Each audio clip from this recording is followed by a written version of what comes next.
자, 이제 중심차분법 공식이라고 책이 없는 공식을 선생님하고 세 가지 방식으로 한번 유도를 했고, 자, 그 공식을 가지고 실제 우리를 가장 힘들게 하고 당황하게 만들었던 작년 9평 21번 문제를 정확하게 그 공식 틀 안에서 선생님하고 같이 한번 연습을 한번 하도록 하겠습니다.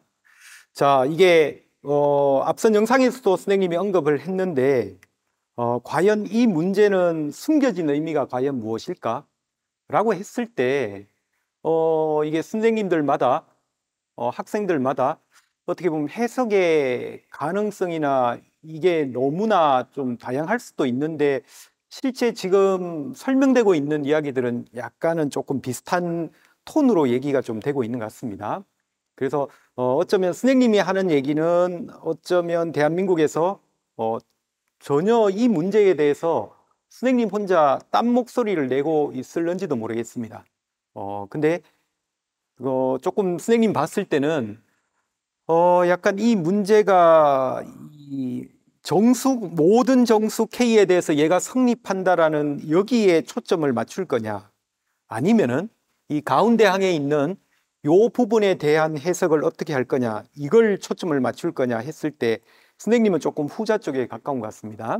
그래서 자, 우리가 처음 얘기를 할 때 이거였습니다. 수치 해석에서 나오는 유한 차분 중에서 정확도가 가장 높다는 중심 차분을 이용해서 3차 함수의 평균값 정리의 확장된 버전들을 만든 거라고 한번 인지를 하시면 좋겠고, 그렇게 해서 나름 책에 없는 공식을 우리가 한번 만들어 봤습니다.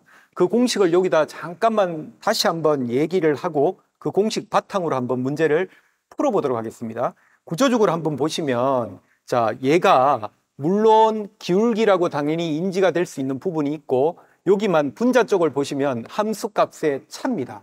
이런 걸 차분이라고 표현을 하는데, 그 함수값의 차를 가지고 결국 궁극적으로 뭘 물어봤냐, 미분계수를 한번 읽어봐라, 이렇게 얘기를 한 거기 때문에 정확하게 선생님이 보는 관점은 수치 해석적인 관점에서 이 문제를 구조적으로 딱 맞지 않나, 그렇게 보고 있다고 이렇게 인지를 하시면 될 것 같습니다.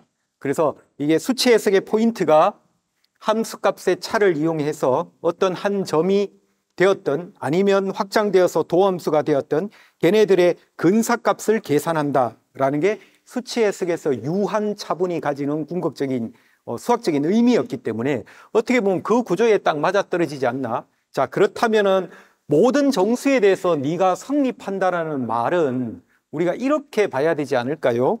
자, 얘를 보면 K에 관한 어떤 함수 쪽으로 한번 잠깐 확인을 해보겠습니다.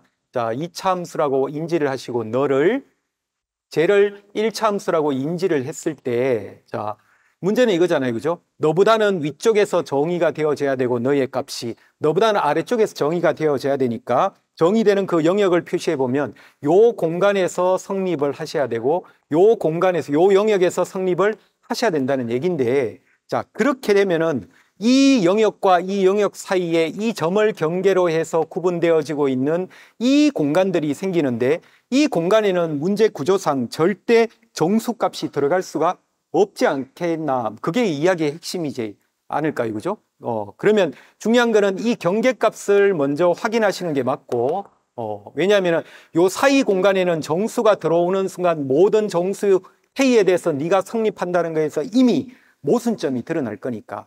뭐 아직 확인은 안 해봤지만 물론 뭐 이미 노출된 문제니까 네가 누군지 알고 있습니다. 근데 이제 그 관점에서 살짝만 떨어져서, 자, 네가 만약에 정수가 나왔다면 네가 나오는 정수는 너하고 연속되는 정수가 나올 수밖에 없지 않을까요? 구조적으로 중간에 정수가 끼면 무조건 모순점이 생기는 거니까. 그래서 그런 관점에서 봤을 때 모든 정수 K에 대해서 성립한다라는 게 이 문제의 키포인트는 아닌 것 같습니다. 그렇게 치면. 그래서 결국은 이게 확정적으로 떨어지는 이 값을 한번 조사를 해보겠습니다. 실제 너와 너의 경계값을 우리가 직접 한번 확인을 한번 해보겠습니다. 자, 4K제곱, 12K, 8은 제로.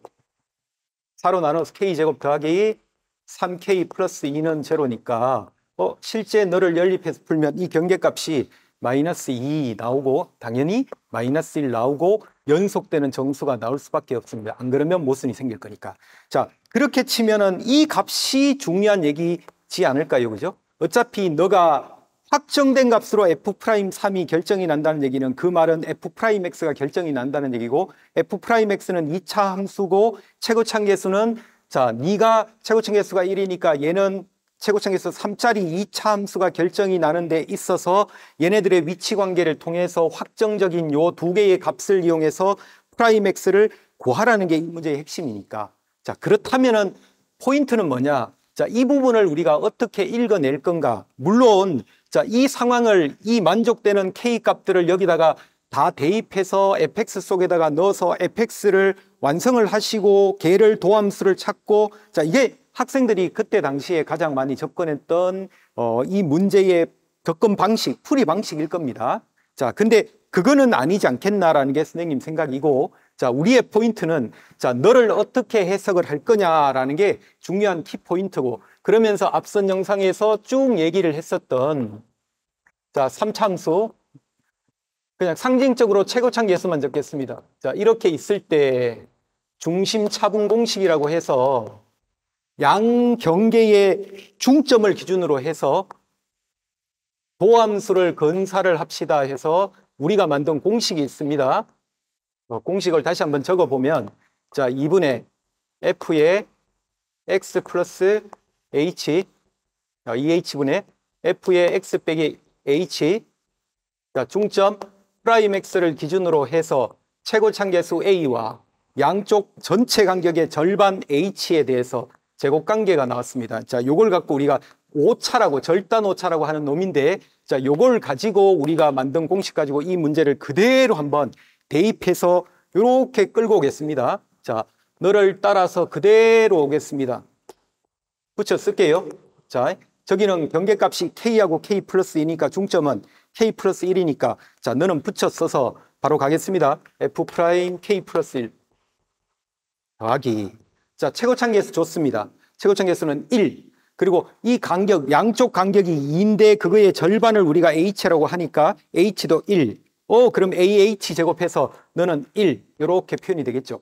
그래서 가운데 항에 있는 저 어떻게 보면 평균 변화율이 중점에서의 평균 변화율 미분계수하고의 관계가 다음과 같이 오차가 형성이 됩니다라는 게 중심 차분 공식의 핵심이니까 그럼 가운데 항에다가 너를 집어넣고 그 다음에 양쪽에 2K 빼기 8과 4K 제곱 플러스 14K가 만나고 있는 그 경계점을 우리가 연립해서 마이너스 2와 마이너스 1을 확인했으니까 너를 가지고 도함수를 2차 도함수를 완성을 하시려면 자, 부등식은 날려주시고 네가 2K 빼기 8이 되는 그 K 값을 우리가 확인을 한 겁니다. 이렇게 마이너스 2와 마이너스 1이 있다고 자, 요걸 가지고 도함수를 완성하겠습니다. 이제 선생님이 자, 요 상황을 어차피 K를 X로 전환해서 도함수를 확정할 수 있으니까 그대로 이렇게 쓰겠습니다. 너를 기준으로.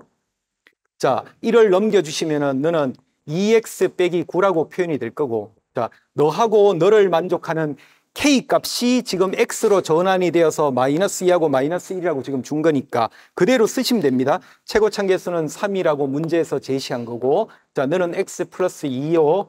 자, 너는 x 플러스 1이야 해서 이렇게 해서 프라임 x를 완성을 그대로 하시면 되고 자, 문제는 f 프라임 3을 물었으니까 여기다 그냥 x 자리에 2만 투입을 해서 계산을 하시면은 이놈 너는 4, 3, 12, 36에다가 빼기 5니까 31일 하고 답이 이렇게 나옵니다.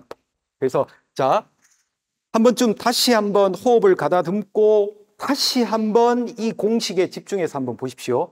자, 그러면 이 문제의 실질적인 풀이가 한 줄, 두 줄, 세 줄, 물론 자, 요 부분에 대한 해석이 살짝 힘들 수는 있겠지만 이 부분을 조금 더 우리가 수위를 낮춰서 모든 정수 K라는 말보다는 자, 이걸 만족하는 어떤 경계점, 양쪽에 제시되고 있는 우측편과 좌측편이 뭔가 맞닥뜨려지는 그 경계의 값을 줬다라는 거에 포인트를 맞춰서 보신다면은 명확하게 이 공식이 강력하게 개입을 하고 있다라는 느낌이 좀 드실 겁니다. 분명히. 자, 그렇게 해서 이 공식 입장에서, 책에 없는 이 공식 입장에서 우리가 이 문제를 그대로 풀어본다면 다음과 같이 이렇게 세 줄 만에 풀려집니다. 분명히. 자, 그러면 이 공식 다시 한번 꼭 한번 강조를 좀 할게요. 진짜 올해 수능에 나올 수도 있습니다.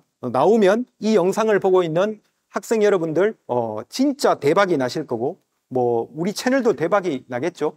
그럼 뭐 저도 기분이 좋을 것 같습니다. 뭐 채널이 대박 나는 것보다 뭔가 내가 학생들의 꿈을 위해서 그래도 뭔가 조금 기여를 했다라는 그런 아주 보람된 느낌을 가진다면 진짜 간만에 가장 큰 행복을 저도 같이 공유를 할 수 있을 것 같습니다. 꼭 한번 외워서 우리 같이 행복해졌으면 좋겠습니다. 자, 그러면 옆에 있는 문제는 그냥 똑같은 구조를 줬습니다. 일부러. 단지 차이가 나는 거는, 자, 이차계수를 달리 줬고 요 가운데의 표현을 조금 다르게 이렇게 한번 바꿔봤습니다. 나머지 구조는 다 똑같습니다. 일부러. 자, 이렇게 선생님이 줬는데, 자, 이거는 이렇게 준 이유는, 자, 저 문제를 실제 9평에 나왔던 저 문제를 그냥 fx를 잡아서 이 함수값들, 가운데 있는 함수값들을 똑같은 방식으로 뭔가 대입을 해서 계산을 하다 보면 아까보다는 조금 더 풀이가 길 수밖에 없을 겁니다. 최고참 계수가 달라지고 뭐 이렇게 되면. 자, 그런데 그렇게 풀었을 때랑 지금 우리가 이 책에 없는 이 공식을 이용해서 풀었을 때 우리는 그냥 똑같이 세 줄 만에 나올 겁니다. 그걸 우리가 또 한번 경험하자는 의미에서 동일한 구조를 딱 줬습니다. 자, 모든 정수 K에 대해서 너 2차야, 너도 2차야. 일단 K부터 확정을 하겠습니다. 자, 그럼 너 편하게 2차 이렇게 보시고, 너 편하게 1차 이렇게 보시고, 네가 만족되는 영역은 요 빗금친 영역, 요 빗금친 영역.